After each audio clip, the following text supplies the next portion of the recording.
দুপুরবেলার গরম ভাত হোক বা সন্ধেবেলার চায়ের সাথে এই রেসিপিটি একবার হলেও বানিয়ে দাও। যেই খাবে সেই তোমার প্রশংসা করবে আর বলবে এত বুদ্ধি তুমি কোথায় পেয়েছো। নমস্কার বন্ধুরা, নন্দিনী সিম্পল কুকের আরো একটি পর্বে আপনাদের সবাইকে জানাচ্ছি স্বাগত। আজকের এই দারুণ টেস্টি রেসিপির পুরো ভিডিওটা দেখার অনুরোধ রইল। এই রেসিপিটি এতটাই টেস্ট হয়, বাচ্চা থেকে বড় সবাই দেখবে চেয়ে চেয়ে খাচ্ছে। আজকের এই রেসিপিটি তৈরি করার জন্য প্রথমে এদিকে আমি নিয়ে নিয়েছি লাউ। তবে লাউয়ের পুরো অংশটা নেব না। পেছনের দিকে যে অংশটা আছে সেই অংশটা কিন্তু এখানে ব্যবহার করতে হবে। এখানে আরেকটা জিনিস খেয়াল রাখতে হবে, লাউতে যেন একদমই বড় বীজ না থাকে। তো দেখো, এই পেছনের অংশটাতে কিন্তু লাউ একদমই বড় বীজ নেই, একদমই উম বড় বীজ নেই বলেই এই পেছনের অংশটাকে আমি ব্যবহার করছি। এবারে এই লাউগুলোকে খোসা ছাড়িয়ে ধুয়ে পরিষ্কার করে নিতে হবে। সমস্ত লাউটাকে আমি ধুয়ে পরিষ্কার করে নিলাম, খোসা ছাড়িয়ে নিলাম। এবারে একটা গ্রেটার নিয়ে নিয়েছি। এই গ্রেটারের সাহায্যে গ্রেট করে নেব। তবে খেয়াল রাখতে হবে বড় যে সাইডটা আছে সেই সাইডটা দিয়েই কিন্তু গ্রেট করতে হবে। বড় সাইডটা দিয়ে গ্রেট করলে লাউ থেকে কিন্তু খুব বেশি একটা জল বের হবে না। আর একদমই মিহি যে গ্রেটারটা আছে সেটা দিয়ে গ্রেট করলে লাউ পুরোপুরি নরম হয়ে যাবে আর জল বেরিয়ে যাবে। তবে কিন্তু রেসিপিটি একদমই করতে সুবিধা হবে না। তো ঠিক এইরকম বড় বড় সাইজ করে লাউটাকে গ্রেট করে নিতে হবে। সমস্ত লাউটাকে আমি গ্রেট করে নিলাম। এবারে লাউতে যে অল্প পরিমাণ জল থাকে সেই জলটাকে হালকা হাতের সাহায্যে একটু চিপে চিপে জলটা বের করে নিতে হবে। তবে খুব বেশি বের করার প্রয়োজন নেই, অল্প পরিমাণে বের করতে হবে।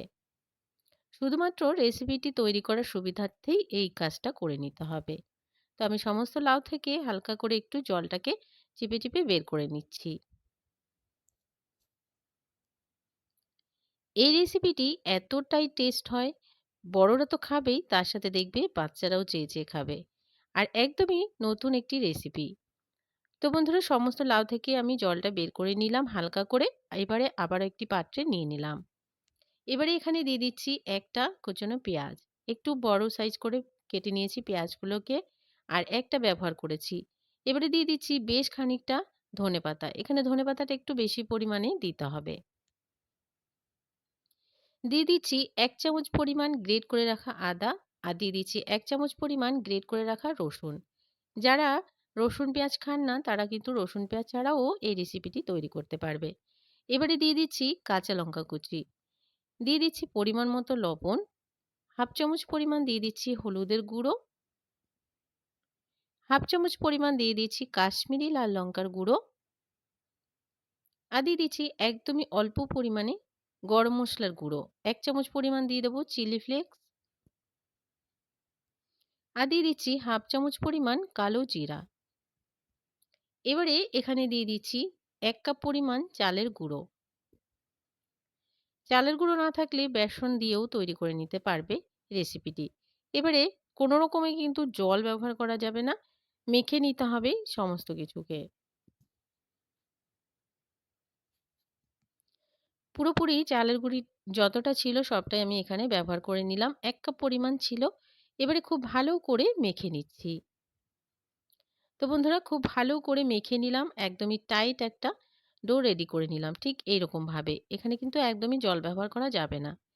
এটা একদমই রেডি হয়ে গেছে। এদিকে একটা ফ্রাইং প্যানে তেল গরম হতে দিয়ে দিয়েছিলাম। এই তেলে একেকটা আমি টিকির আকারে করে রেডি করে দিয়ে দিচ্ছি।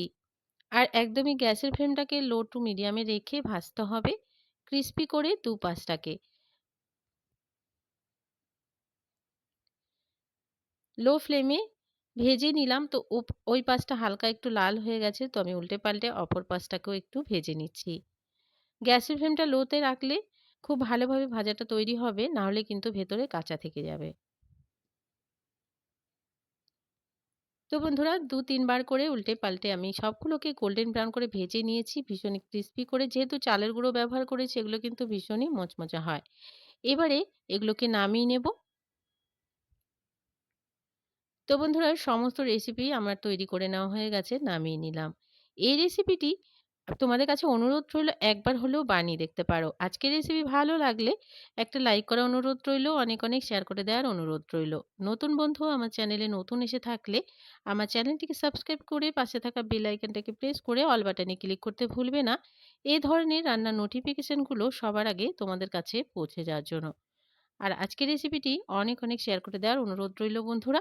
আজকের মতন তাহলে আসছি। দেখা হচ্ছে পরবর্তী রেসিপিতে। ততক্ষণ পর্যন্ত সবাই ভালো থাকবে, সুস্থ থাকবে।